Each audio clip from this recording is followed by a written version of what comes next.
Welcome to Paranormal News on the Para-X Radio Network. Paranormal News is produced by Genesis Creations Entertainment. I'm your host, Bonnie Vent. Paranormal News is sponsored by the new ebook, Is My House Haunted? A Practical Guide. Have you ever asked yourself the question, is my house haunted? Looking for a do-it-yourself way to find the answers?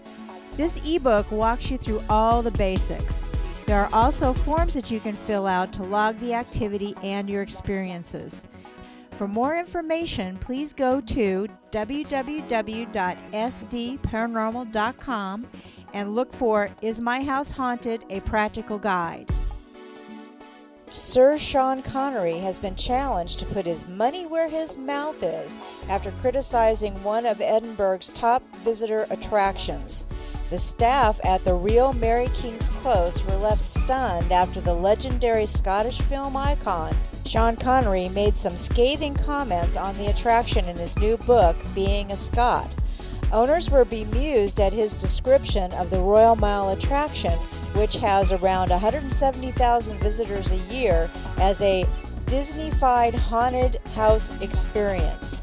They have now challenged Sir Sean, who is in Edinburgh, to launch his book at the Edinburgh International Book Festival, to visit them and see for themselves. As an incentive, they have promised to pay out £1,000 to a charity of his choice if he is still unimpressed with what they offer visitors. If you were to come back as a ghost, who would you seek out for help? If you were a blue-collar ghost, you might seek out Jason and Grant, the famous plumbers from Ghost Hunters. What type of ghost would you be? Read more from Maisie Fernandez in her article titled Ghost Whispering is Easier with a Helper. SCIFI Ghost Hunters recently paid a visit to Theodore's Tavern in Springfield, Massachusetts. Spirits may not be confined to the bottles behind the bar at this downtown nightclub. If ghost hunters determine Theodore's is haunted, they don't think it will impact business for better or for worse. It'll just become part of the charm. Hopefully this is the last we hear on the Bigfoot hoax, but somehow I doubt it. Matt Whitten and Rick Dyer appeared on CNN to tell everyone it was a joke that got out of hand. Whitten's employer at the police department fired him. Here's a clip. That's all this was a big joke. It got into something way bigger than what it was supposed to be. Matt Whitten and Rick Dyer say when they concocted their Bigfoot hoax, they had no idea Bigfoot would get legs like it did. It started off as just some YouTube videos and a website. It got legs and ran. It got crazy. We're all about having fun. Chief Jeff Turner says he's not laughing and has fired Whitten from the Clayton County Police Department. He lied on national TV. So the defense attorney now can say, so how do we know you're not lying now?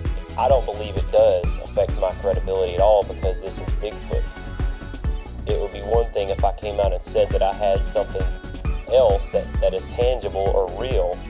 But right now, as far as I'm concerned, there is no real Bigfoot. Whitten and Dyer say Bigfoot was a Sasquatch costume they bought off the web and filled with possum roadkill and slaughterhouse leftovers. We never intended to go this far. Prominent defense lawyer Steve Lister says Dyer and Whitten have committed no crime, but they've retained him. There has been some threats made to them for both civil and criminal prosecution. Did you start thinking, whoops, I'm lying, this isn't just a joke? Well, we told 10 different stories. Everyone knew who lied.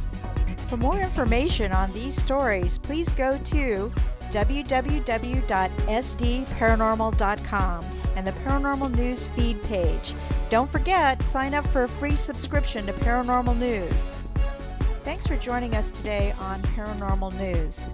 If you'd like to sponsor or advertise on Paranormal News, please send us an email at paraxnews@aol.com. You can listen to Paranormal News on the Para-X Radio Network at www.para-x.com. Please check out their other fine shows and hosts, or join us at paranormalnews.mypodcast.com. Until next time, I'm your host, Bonnie Vent.